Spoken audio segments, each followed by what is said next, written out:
Hi guys, welcome back to the channel and to a quick unboxing about another Seiko. Why? Because I love them.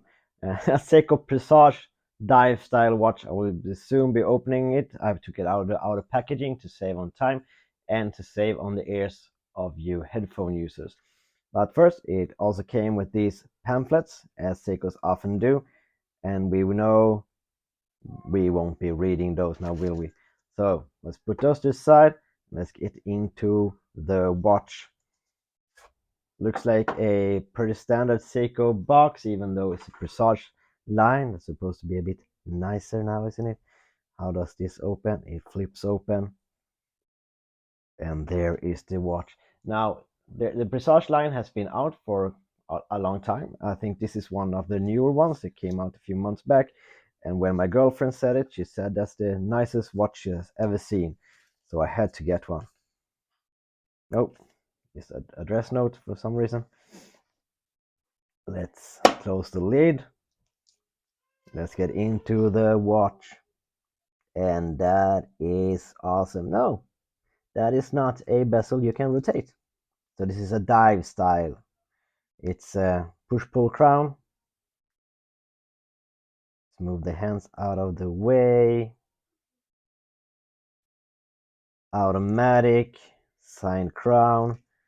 Nice case. It's a 40.8, I believe. Full review coming up in a while. I just have to wear the watch for a while because I refuse to do reviews of watches I haven't worn. A lot of polishing going on. Mostly polishing, it seems. Let's see if we can unwrap this bracelet quickly.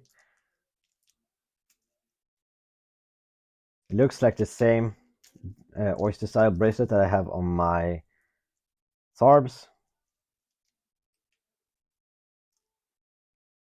Looks like a milled clasp, see-through case back. Looks like that's some nice decoration on that balance wheel, actually. Well done, Seiko. But that is stunning, beautiful. Measurements, full review, acrylic crystal, I think it is, not sapphire, but like acrylic. Fits the retro feel of this watch. Full review coming up shortly, so please subscribe to see it. On my wrist, I have the Heim that I unboxed the other day. The unboxing of this watch up here if you want to see it. Review coming up very soon indeed, in a couple of days. This is a 39mm watch. My wrist is roughly 17 centimeters. And this is how the Seiko wears. I usually wear around 38mm watches. So this is slightly larger with the 40.8. It wears nice, very nice indeed. Applied indices, everything looks good. Very Seiko indeed. That's it for this quick unboxing. Please subscribe to get to see the review when it comes in a few days. So that's it for today, guys. Until next time, stay safe, take care, and bye bye.